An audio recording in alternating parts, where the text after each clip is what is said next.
Hi there, this is Professor Eckhouse, and I'm going to talk today about graphing linear equations. So take a look at all the things we're going to cover. It's quite a bit. I'm going to be moving fairly quickly, so remember to pause the video if you need to write anything down or think about things. All right, so we're going to start with the terminology on the coordinate plane. So there's a few things here. One is, what are the quadrants called? This is quadrant 1, quadrant 2, quadrant 3, and quadrant 4. The origin is right there in the center, and that is 0, 0. The horizontal axis is called the x-axis, and the vertical is called the y-axis. What are some other names for those? This is the independent set of variables. It is the input, and these values are the domain of the function. Okay, so those are different things for the x-axis. The y-axis is the dependent variable.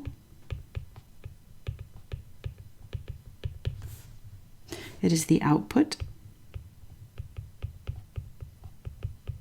And it is the range.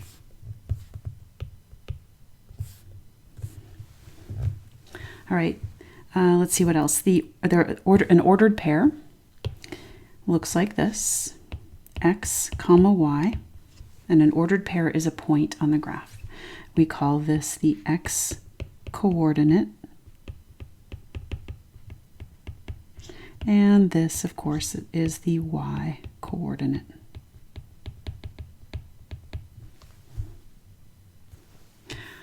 Okay, so let's move on.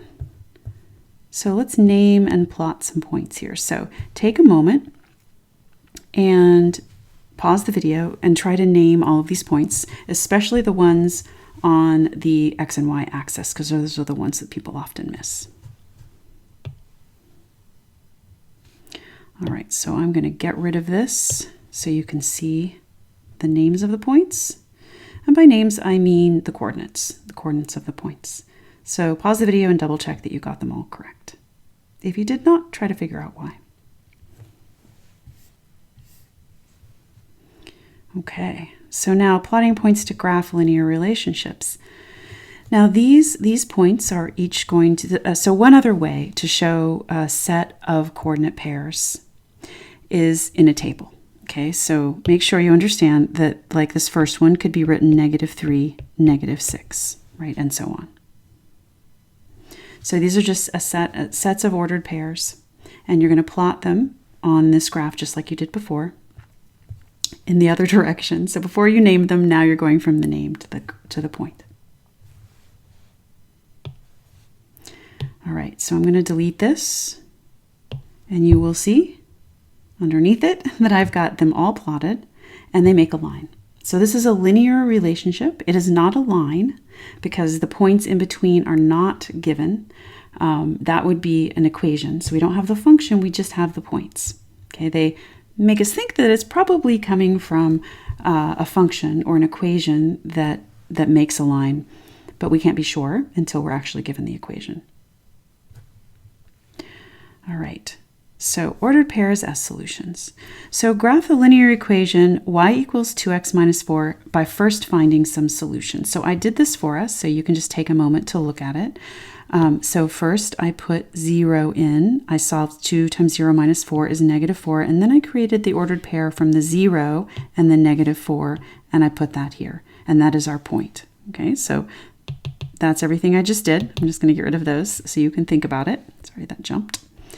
All right, so now plot all of the points that we get by picking points. So this is called picking points to graph a line. Okay, so our line is going to come from the linear equation. We just picked 4 points, so we're going to get 4 points to draw the line with. Okay, so come down and go ahead and plot those points. All right, so there's our points. Now, if we picked 0.5, or we picked 1.5, or we picked 6, all of those things would still fall on the line. So now that we're given a linear equation, we can draw the line and say that they are connected by a line, because we know that this is a function 2x minus 4. So this is the graph of the line y equals 2x minus 4. right. So what is a solution to an equation? What is a solution to an equation? So I'll tell you. It is a set of values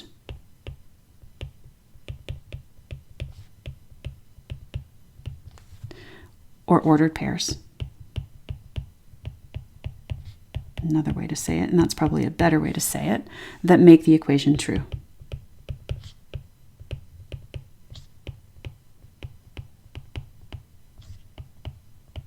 Okay, so it's a set of values or ordered pairs that make the equation true. Another way to think of it is just the points on the line. The points on the line. Any point on the line is a solution to the equation. How many solutions does a linear equation have? And the answer to that is infinite. There are infinite solutions.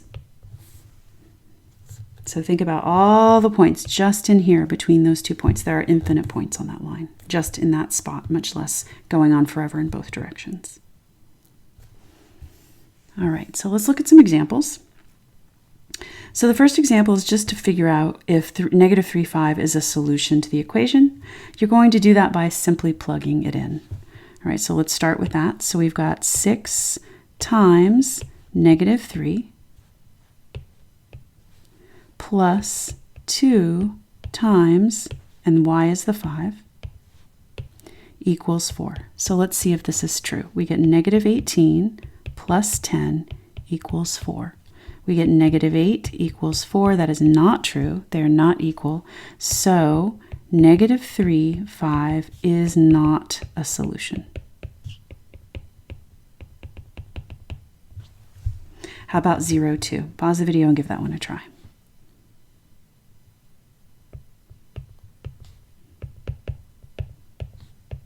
Okay, so I did the same thing. I wrote the equation with blanks where I'm going to put the numbers. So this x goes here and the y goes here. And I get 0 plus 4 equals 4, and that is true. So yes, it is a solution. All right, so let's look at intercepts. Will every diagonal line that's not vertical or horizontal always have two intercepts? And what is an intercept? So let's look real quick. An x-intercept is where it crosses the x-axis. A y-intercept is where it crosses the y-axis. So will it always have two? Pause the video and think about it. And the answer is yes. It will always have two, as long as it's not vertical or horizontal. So what does the ordered pair always look like for an x-intercept? Well, that is always going to look like x, 0. Whatever x is, 0. And then the y-intercept is going to look like 0, y. We will always have the 0 in the y place on the x-intercept and in the x spot for the y-intercept. So how could you use this to find solutions to linear equations? Well, you'll see right now. We are going to plug in 0 for y to find the x-intercept, and plug in 0 for x to find the y-intercept. All right, so let's take a look at our first example here. So we're supposed to graph 4x plus 5y equals 20 using the x and y-intercepts. So if you learned y equals mx plus b and all of that in high school, we're not going to do that quite yet because we want to look at other ways to think about lines. All right, so this right here is called standard form of the line. Standard form looks like this. Ax plus by equals c. Okay, so that's one way to write a line. All right, so we are going to find the x-intercept, which is where what equals 0? So that is where y equals 0. And the y-intercept is where x equals 0. All right, so let's plug these in. Pause the video and try plugging in 0 for y and solving for x, or just watch me if you'd like. So I've got 4x plus 5 times 0 equals 20. All right, so 5 times 0, we don't even have to do any math. It just goes away. It's just 0, and suddenly we have 4x equals 20. So now x equals 5. All right, so we said y equals 0, and now x equals 5. So now we have the point 5, 0. That is right there. All right, so now let's look at where x equals 0. So we're going to say 4 times 0 plus 5, we're trying to find what y would be, equals 20. So now this goes away and we have 5y equals 20. So y equals 4. So x equals 0, y equals 4 means 0, 4. And that is right here. All right, so now I'm going to try really hard to draw a good line. We'll see.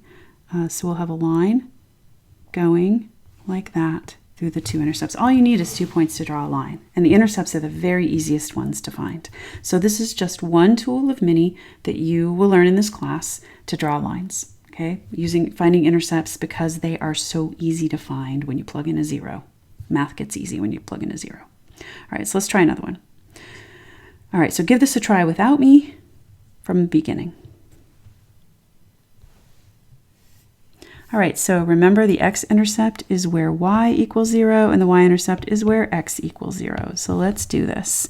So we've got 0 equals 3x minus 6. And I'll do my 0 in pink. So really obvious that I plugged that in for the y. All right, now we just have to solve for x. So I'm going to add 6 to both sides and I get 6 equals 3x. I'm going to divide by 3 and I get x equals 2. It doesn't matter which side x is on. You can solve it the same way.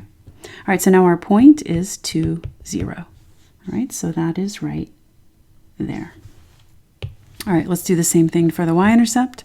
So now we've got y, and this one's already solved for y, so that makes this much easier. 3 times 0 minus 6. So this goes away, and we get y equals negative 6. And once you get good at this, you can do these in your head because you're just plugging in a 0. One whole thing usually just disappears, and you can solve quickly. So we get 0, negative 6 as the point. 0, negative 6 is right there. And I'm going to draw my line through the 2 points like that, sort of. So there's my line. 2 points is all we need. All right. So the two intercepts form of a line, we're going to rearrange the following so that the constant on the right is 1. And I'm showing you what the line looks like so that we can see where the intercepts are. You can see where the intercepts are. They are at 3, 0 and 0, 2. Look at that. There's a 2 and a 3 there. What's going on here? Let's just see. I don't know. So we're gonna rearrange this so that the right is a 1. So how are we going to get a 1 over to the right? Well, we're going to divide everything by 6. And we get a 1 on the right. All right, so now let's simplify this. And I get 2 over 6 is the same thing as 1 over 3. So I get x over 3. Plus 3 over 6 is the same thing as 1 over 2. So I get y over 2 equals 1. If you get it in this form, and there's a 1 on the right side, then that means that the x-intercept is the 3 and the y-intercept is the 2. Right there and right there. It's that simple. Okay, so this is called the two-intercepts form of a line. All right, so the equation is, if you want the equation, it is x over a plus y over b equals 1. And of course, that has to be a 1. Where a is the x-intercept and b is the y-intercept.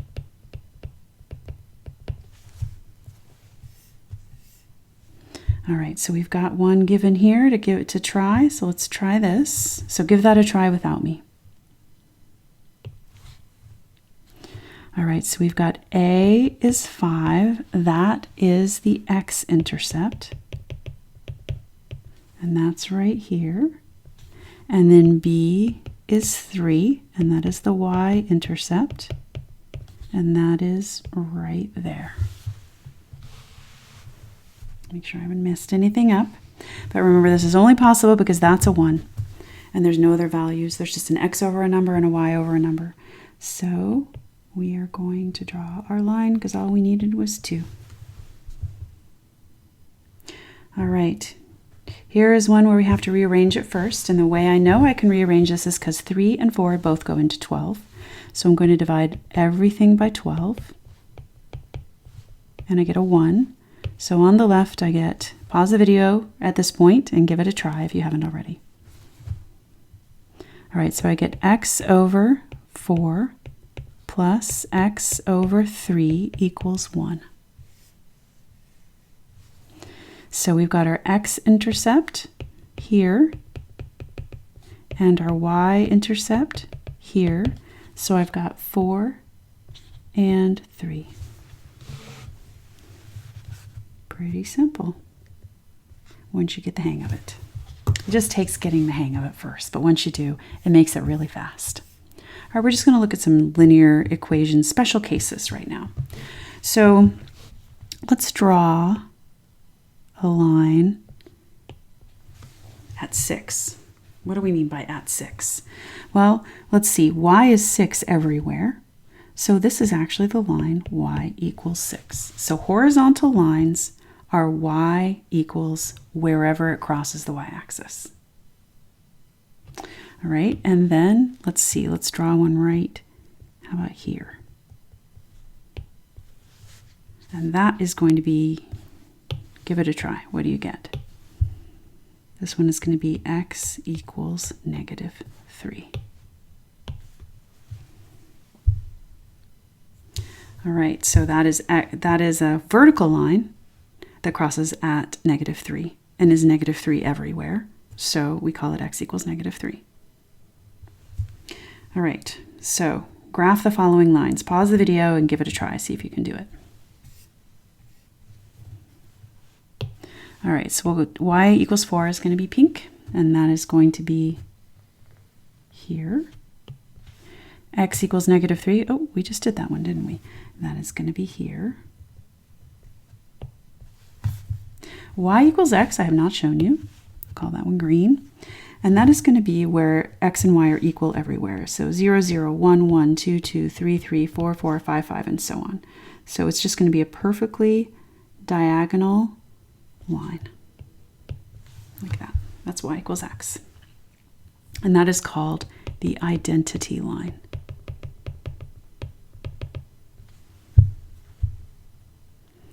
Okay, looks like that was my last example. Thank you for watching.